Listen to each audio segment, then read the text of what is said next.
ओम नमो भगवते वासुदेवाय नमः। ओम नमो भगवते वासुदेवाय नमः। ओम नमो भगवते वासुदेवाय नमः।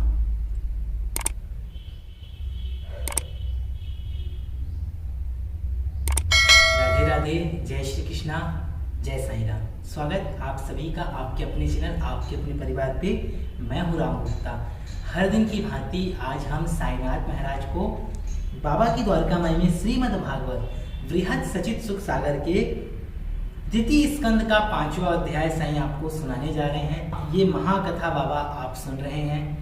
बाबा कोई गलती हो तो क्षमा करें और भक्तों का कल्याण करें। जो भक्त इस महाग्रंथ की पावन कथा को सुन रहे हैं उन पर अपनी अपार कृपा, अपनी अपार शक्ति बरसाओ। साईं आप लोगों से आग्रह कि इस महाकथा को, इस महाग्रंथ की पावन कथा को पूरा सुने, बीच में बिल्कुल भी ना छोड़ें और अंत में कमेंट में अपना नाम लिखें, अपना स्थान का नाम लिखें, ताकि हम भी इस महाग्रंथ के पावन कथा के सोपान के साथ साथ आपके नाम से बाबा की द्वारका माई में यह प्रार्थना कर सकें कि बाबा आपके कष्टों को दूर करे।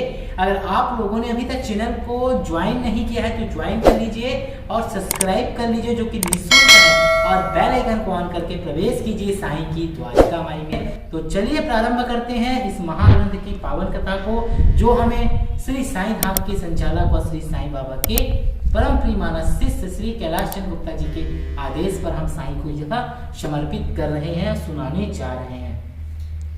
5वां अध्याय श्रीमद् भागवत कथा प्रारंभ करते हुए सुखदेव जी द्वारा ब्रह्मा और नारद संवाद है। श्री सुखदेव जी बोले कि हे राजा परीक्षित, प्राचीन काल में एक बार देवर्षि नारद जी अपने पिता ब्रह्मा जी के पास मिलने के लिए पहुंचे। उस समय ब्रह्मा जी श्री नारायण जी के भजन में मग्न हुए बैठे थे। नारद उन्हें देखकर अपने हृदय में इस प्रकार सोचने लगे कि समस्त सृष्टि के रचने वाले पितामह ब्रह्मा जी यह किसका ध्यान कर रहे हैं? क्या कोई इनसे भी बढ़कर है जिसके भजन में यह इतने लीन हो रहे हैं? अतएव जब ब्रह्मा जी का ध्यान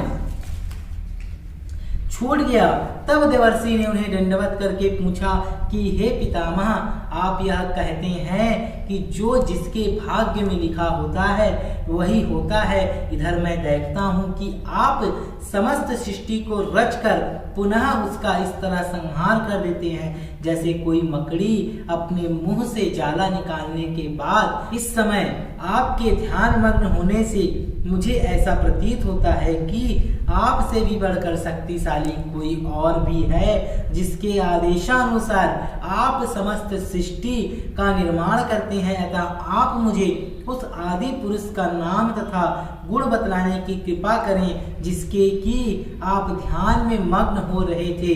नारद जी के ऐसे वचन सुनकर ब्रह्मा जी ने कहा कि हे नारद, तुम धन्य हो जो तुमने मुझसे ऐसे पर ब्रह्मा परमात्मा के विषय में पूछा है। उनकी माया बड़ी ही प्रबल है। तुम जो मुझे सृष्टि का निर्माता कहते हो, इससे मैं बड़ा शर्मिंदा होता हूँ। हे पुत्र, मेरे प्रभु तो श्री नारायण जी हैं। उनके ही द्वारा अनेक ब्रह्मा तथा ब्रह्मांड उत्पन्न होते हैं और उन्हीं की माया से यह सारा जगत प्रकट होता है। मैं भी उन्हीं की दया तथा कृपा पाकर सृष्टि का निर्माण करता हूँ। उन्हीं के प्रताप से देवता और मनुष्य ज्ञान को प्राप्त करते हैं। अब मैं तुमको उनके चरित्र सुनाता हूँ। जिस समय मैं उन श्री नारायण भगवान की नाभि से प्रकट हुए कमल पुष्प से उत्पन्न हुआ, उस समय मैंने यह भी जानने की बड़ी कोशिश की कि मैं कहाँ से पैदा होकर यहाँ पर आया हूँ। जब इस विषय में मुझे कुछ मालूम ना हुआ तब उन्हीं श्री नारायण जी का स्मरण करने पर मुझे यह ज्ञात हुआ कि श्री नारायण जी ने ही मुझको प्रकट किया।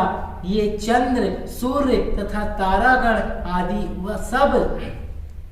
आदि सब उन्हीं के तेज से प्रकाश करते हैं और इस जगत में जितनी भी वस्तु हैं वे सब उन्हीं की देवी माया से उत्पन्न हुई हैं। समस्त प्राणियों के देह में उन्हीं का तेज व्याप्त है और स्वयं भी अपने तेज से प्रकाशित हो रहे हैं। उनके आदि अंत तथा भेद को कोई नहीं जान पाता, परंतु मुझे श्री नारायण जी की कृपा से जो कुछ मालूम हो सका उसे मैं तुमसे कहता हूँ, सुनो।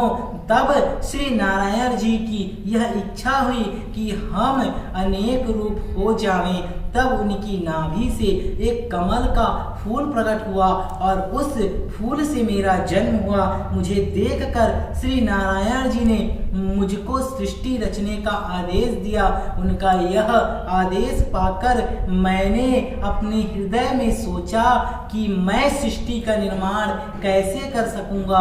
तब श्री नारायण जी की देवी माया से सात्विक, राजस एवं तामस की उत्पत्ति हुई। तब मैंने उन्हीं तीनों गुणों की शक्ति एवं पंच तत्वों द्वारा सृष्टि का निर्माण करके पृथ्वी की रचना की। फिर पृथ्वी, अग्नि, जल, वायु और आकाश, इन 5 तत्वों की सहायता से समस्त प्राणियों के शरीर की रचना की। मैंने जिस पृथ्वी को कमल के पत्ते से बनाया था, जल पर नहीं ठहरती थी, इसलिए वह 1000 वर्षों तक लगातार डगमगाती रही। जब मैंने श्री नारायण जी से पृथ्वी के डगमगाने का हाल कहा, तब उन भगवान ने मुझे अपनी शक्ति द्वारा जल के ऊपर स्थिर कर दिया। इस प्रकार पृथ्वी का हिलना बंद हुआ।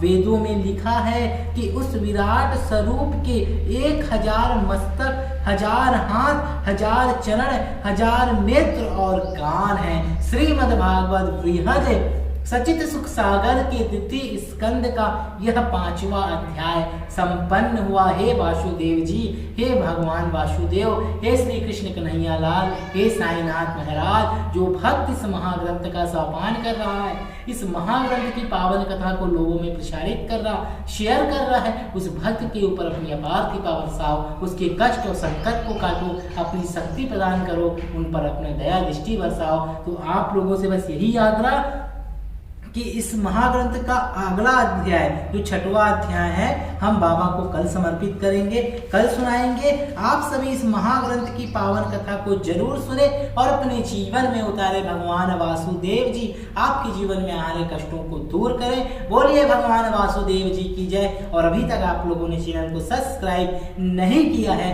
तो निःशुल्क है, सब्सक्राइब कर लीजिए, बेल आइकन घंटा बटन को दबाकर प्रवेश कीजिए इस महाग्रंथ में। भगवान वासुदेव, भगवान साईनाथ आप पर अपनी अपार कृपा बरसाए। बने रहें साईं जीवन माला के साथ। तब तक के लिए राधे राधे।